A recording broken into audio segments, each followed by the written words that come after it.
Welcome back to Muddy Math, where we take middle school math concepts that are a little muddy and clear them up. It's Miss Flynn, or Sam, however you know me, and today is day 23. Be kind, RAFT. We're doing some creative writing in math. What you need is a pencil and a place to take notes, or your own Google Doc open, and we're going to explore getting creative and writing about math. So what I'd like you to do is take a look at day 22's sort of baseline for what we reflected on. So on day 22, we reflected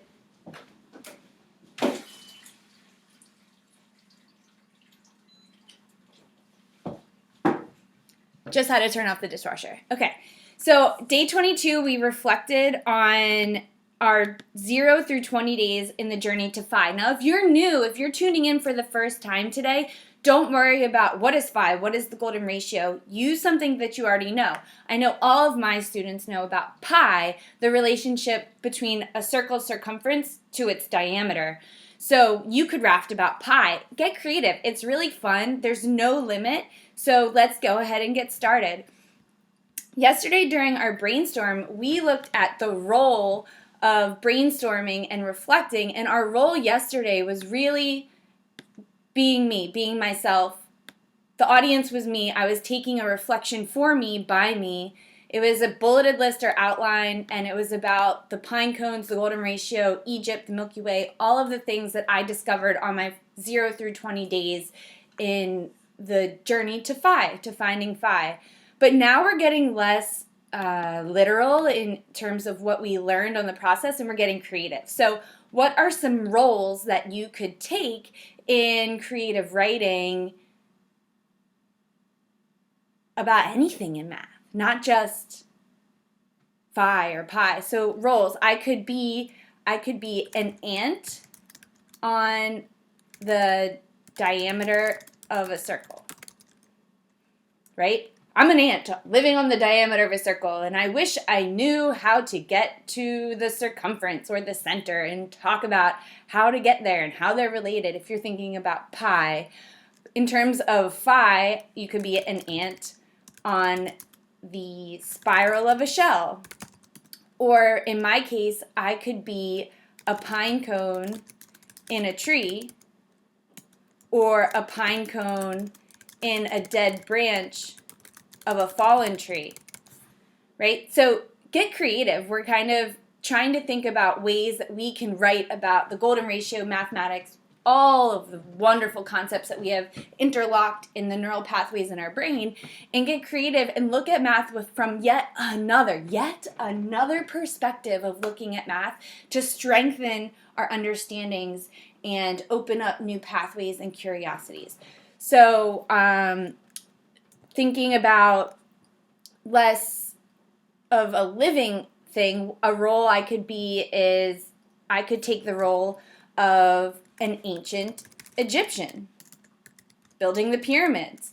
I could take the role of, I really wanted to not prepare too much for day 23 because I want you all to see what the creative process really looks like, that struggle of just discovering some perspectives. These are different perspectives of thinking about our journey. So I could be one of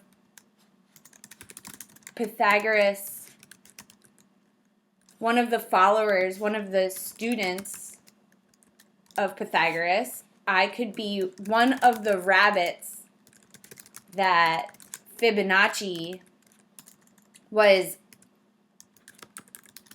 studying when he discovered the Fibonacci sequence, okay, or observed or counted. Okay, my audience could be, if I was an ant, my audience could be a human looking down on me. If I'm a pine cone, I could be a squirrel. I could be writing to a squirrel in the tree. Or I could be a pine cone writing to a middle school student. If I were an ancient Egyptian, and I was writing to someone, maybe I'm writing to the Pharaoh, or maybe I'm just writing to my my family members, explaining my day of building the pyramids. If I was a student of Pythagoras, I could be writing to Pythagoras. And if I was one of the rabbits that Fibonacci studied, maybe I want to write to Fibonacci. Okay, the format. We could do a poem. We can write a letter. We can write a, what else? What other formats? This is me struggling as a math person, struggling for formats for writing, and that's okay because that is what learning is about. So I could do a blog post. I could do a social media post. I could make a poster and write on it. I could make a public service announcement. And then if I did a public service announcement, then maybe one of my audiences would be the public. I could write it as an email. I could write it as a text message. Okay?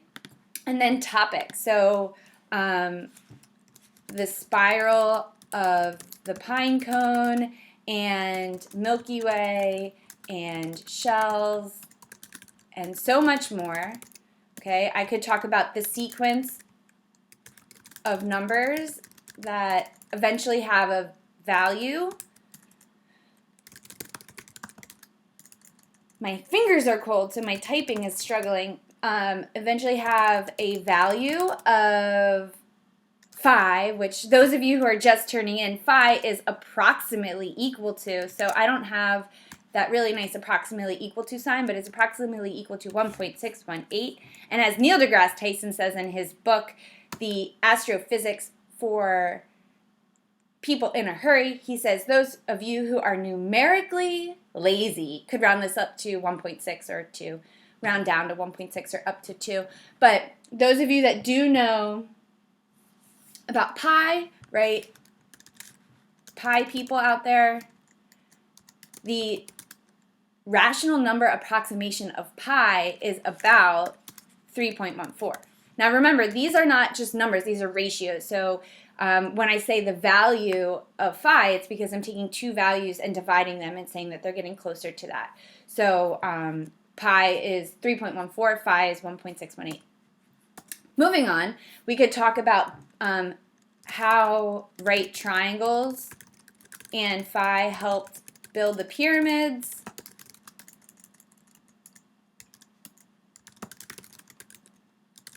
You could write about how frustrated you are that you were one of the people that helped Pythagoras really figure out a proof for the Pythagorean theorem, but then he took the name. It was named after him, and all of his hardworking students were the ones that really put in the legwork, and he got the name. Frustrated about famous math people getting the name and credit for concepts that they were not the only ones to discover. Okay, so we're about 10 minutes in. I hope this gave you some ideas of how to write a raft using mathematics to further solidify some understandings that you already have and break open some new curiosities that you're not aware that you have yet. So on the channel live today, I'm going to go ahead and write a raft, a quick one for you, and then you can stay tuned later, check in on muddymath.com or back on the YouTube channel to see more examples of rafts that you can use as structures to write your own raft. And do not judge yourself, okay? You are here, you are taking time for yourself, get creative, and so what if you're not rafting about math? Go ahead and make a raft about something. That's great. That's excellent. Oh my goodness. And if I had comments, somebody would have been able to tell me that they couldn't see all of the topics I put up there. But, hey. So let me highlight the ones that I want. I'm moving my face all around the screen here. So let's see. I want to be one of Pythagoras' students because I know that Pythagoras got named the right triangle. He got the name for the right triangle relationship between the legs and the hypotenuse. But I know he's not the only one that did it because I know that the ancient Egyptians used the right triangles way before Pythagoras. So I'm going to be writing to Pythagoras. I'm going to be angry. I'm going to be very frustrated about Pythagoras getting the name and all the hard work I put into it. And I'm going to write a text message. I'm going to keep it simple for this because I want you all to do this on your own. And I don't want to take up too much of your time. So I know your time is valuable. You carved out the time today to join me on this live stream, and I want to respect that. I want to also give you time to write your own raft. So text messaging is something that we all do all day long, and it's something that's easy to be mean on, and you have to really step back and make sure that your message is being conveyed properly to the reader, especially because they don't hear your voice inflection. So, I'm not going to start with Dear Pythagoras because I'm texting it right to his phone. So maybe I'm just going to be like mad and then I'll edit it. So I am at a loss of words. Sir Pythagoras, you know how hard I have worked on proving the sum of the squares of each leg on a right triangle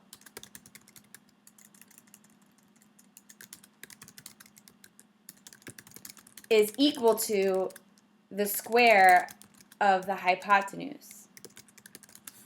The hypotenuse is the side of a right triangle that is opposite the right angle. So my arm is the hypotenuse. If right here is the right angle, these are the legs. So look how it makes an L, legs of a right triangle, and the hypotenuse is opposite of that right triangle.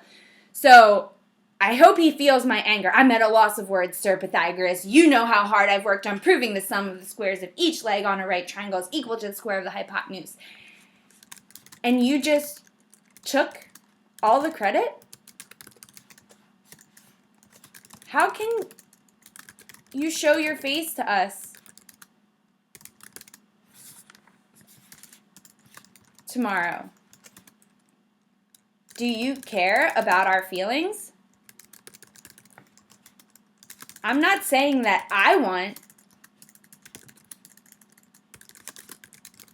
the credit. I mean, the Egyptians even knew this relationship was true.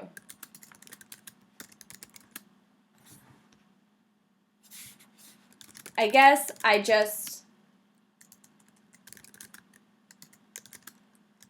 would feel better if you could be humble. Now, would I really want to send that text message to someone? I'm at a loss of words, Sir Pythagoras. You know how hard I've worked on proving that the sum of the squares of each leg on a right triangle is equal to the square of the hypotenuse. And you just took all the credit? How could you show your face to us tomorrow? Do you care about our feelings? I'm not saying that I want the credit. Well, that's not a question. Maybe I should edit that to a period. I mean, the Egyptians even knew the relationship was true. I guess I would just feel better if you could be humble. Maybe post on your Facebook page, Pythagoras didn't have Facebook, that you appreciate all the hard work your students put into this proof.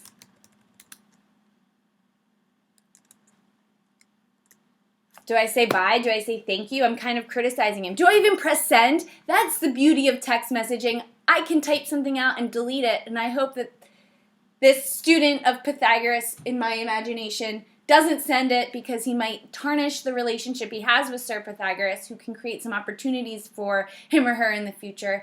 And I hope that this person deletes the text message and doesn't actually send it. But sometimes it's good to write things down and then crumble them up and get them out of my mind so that I feel better and I don't hurt anybody's feelings or my relationship with others. So this is an example of a raft. I hope that you enjoy this opportunity to be creative. I know that during the journey, I have painted and I have doodled and I have drawn three-dimensional things, but please know that this is something I'm very passionate about and I spend a lot of time thinking about it. So you need to meet your appropriate edge of your creativity, whether it's painting, doodling, writing, rafting, researching, however it fits you. But I'm really hoping you walk away from this 28-day journey of learning. Yes, we're focusing on math, but of learning by setting weekly goals, monthly goals, daily goals, setting intentions for yourself, realizing your worth, that you've showed up, everything that you need, you already have. Let your inner teacher shine. You're worth it. Raft away today. Please send me your rafts. And if you'd like me to post them, I would love to post them. I can do a YouTube video about reading your rafts out loud for others to hear. So thank you so much for tuning in. It was a pleasure. Signing off, Sam or Miss Flynn, whatever you call me, Samantha. There's so many nicknames I could go with, but I'm proud of you. Thanks for showing up, and I'll see you tomorrow for day 24.